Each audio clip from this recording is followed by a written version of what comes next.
just start by explaining when you first encountered Dave after his football career had ended? Well, it was through the Everton Former Players Foundation that I met him, and I began to see him at the ground on a regular basis when he was taking people around on tours with Having Church in the corner of the ground. I knew him from that, and we developed a friendship.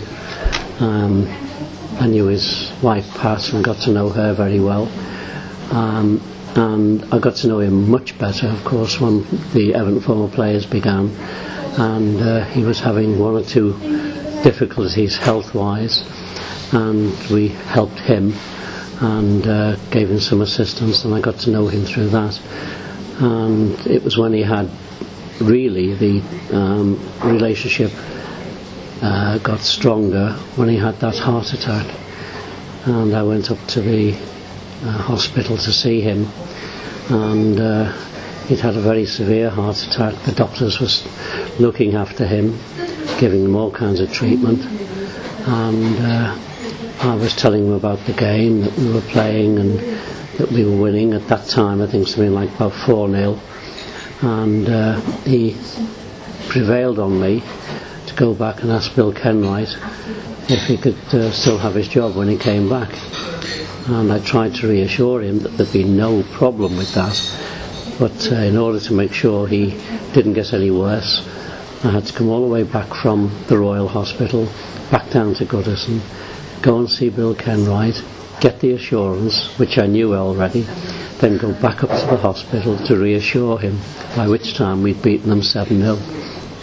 And from there on our friendship grew very, very strongly, and I went over to his house on several occasions to meet with him and Pat, and of course his health began to deteriorate in different ways. He had all kinds of things starting to happen, and therefore we gave him help in practical ways as well as in medical ways, and I officiated when his wife's funeral took place, and therefore I got to know him and the stepdaughter and the family from there onwards. And I used to go and see him every game, go up to the lounge to meet him and talk to him. He'd give me a ring, I'd text him, he'd text me, and we'd be in touch on a regular basis. And then of course on the day he died I got a call from the hospital. I'd been in to see him several times in the Countess of Chester Hospital, and I was called on to go on the day to go and see him. Told us he was very, very ill indeed, and I went over, got there about 11:30 in the morning, and stayed until he passed away. I gave him the final last rites, and kept in touch with Bill Kenwright, told him what was happening, and Bill kept texting me with all kinds of messages to pass on, even though Dave wasn't able to communicate. I just whispered in his ear what Bill was saying, and I know how upset Bill was when we finally got in touch with him and said he'd passed away. But one thing that does come into my mind is the occasion when he had his 80th birthday, and we arranged a birthday party for him in what was the Marquee then at Goodison, and he thought it was only going to be just a few friends and a small informal gathering. What he didn't know was that it was an absolutely full Marquee on that occasion, and because he'd been so ill, and he'd decided, we thought we were going to have to call it off because he was so ill, but he signed himself out of hospital. We arranged for him to be brought by a car from the hospital to the Marquee, and we got a wheelchair for him, and he said that he wouldn't go, he'd go in the wheelchair from the car to the top of the ramp, but he wouldn't go in the wheelchair so everybody could see him. He was that proud, and he walked in, and when he saw how many people were there, well, you could see the tears in his eyes, and there were people there from all his friends, in show business because he was very, very popular amongst so many people, the charity work he'd done and so on.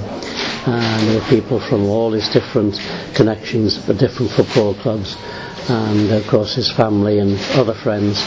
And at the end of the evening we managed to smuggle him back into his wheelchair again and out into the car. But that was Dave.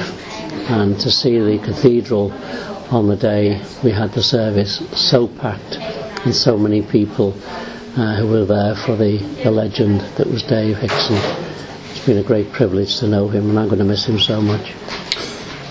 You talked about the day that he had the heart attack, and his primary concern was that he could go back to Goodison the next week or whenever he was well enough to and do his job again. Why do you think that meant so much to him? He loved being at Goodison. He loved all the association at Goodison, all the friends he had. One of the jobs he really enjoyed in the past was going round and showing people the dressing rooms and taking them on tours. Match days he thoroughly enjoyed going into the sponsors lounge, going round to the team, talking to people, going on the pitch. He loved Goodison so much, and he didn't want to miss that. And there were many occasions when he wasn't really well enough to go round. We tried to prevail on him not to go round, but just sit in the lounge, go and watch the game in comfort, and then come back to the lounge. No, he had to go round. He wanted to be amongst people. He loved being amongst the Evertonians. He wanted to be there. That, for him, was his home. Do you think it was the same sort of stubborn, brave streak that he displayed as a player? You know, he'd pour on the blood and he wouldn't want to give up. Do you think that was just part of his character? It was part of his character. He never gave up.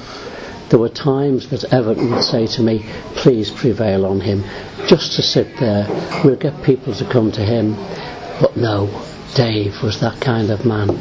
If he had a job to do, he did it to the best of his ability, even if he wasn't strong enough or well enough. And I've seen him over the years when he was playing, blood streaming off his head, still going ahead. Nowadays I think he probably would have been getting the red card because of the tackles he used to do. But that was Dave. He, off the field, a gentleman. On the field, an absolute terrier. I forgot what I was going to ask you now. You've known a lot of the Everton former players for your role at the foundation and through presiding over St Luke's Church, and you've had a very big role within the club over the years. What makes Dave different? Why was he so unique and so well loved? I think it was his single-mindedness for Everton. His dedication to anything and everything for Everton. Where others loved Everton, but they also knew that there were other teams and other things going on, but he was single-minded over Everton. That came so important to him, and he loved it when his wife Pat was by his side, enjoying the same things and being at Goodison. That was his home, and he loved it.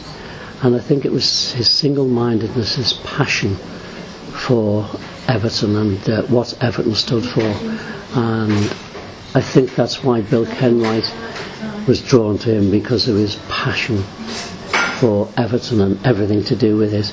And although he'd been to other teams, nothing came up to the standard as far as that was concerned. He'd do anything, as he said, for Everton. He'd give everything. Yeah.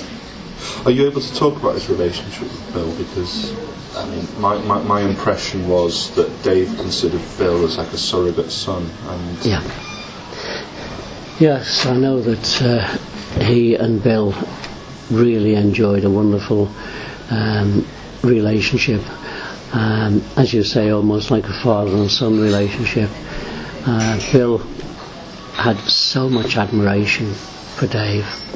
He'd been his idol from the very beginning, and it was everything that Bill enjoyed about football was embodied in what Dave showed in his character. And I know Bill invited Dave down on many occasions, down to London and other places, and formed a great bond. And I know that Dave loved Bill very much indeed, because again I think Dave realised that Bill was unique in managers, in chairman of clubs, in that he wasn't just the chairman of the club, he was an Evertonian and a Blue, and he loved the Blues as much as Dave did, and I think that's the passion that they shared. And Dave looked up to Bill, and Bill looked up to Dave. And as you say, I think it was more of a kind of elder brother or father-son. But I do know how Bill really grieved when Dave left this earth, and I know he wanted to be kept informed all the time. I kept in touch with him all the time about how Dave was doing. Do you think we'll ever see anyone of his like again? I don't think so. The modern game isn't the same. To see the passion in Dave on the field, as I say, he'd go into a tackle, and the tackles today, I mean, you don't breathe on someone and you give them a yellow card. Well, Dave just didn't breathe on them, he took them apart, and that was Dave. He was absolutely passionate, and it couldn't happen today.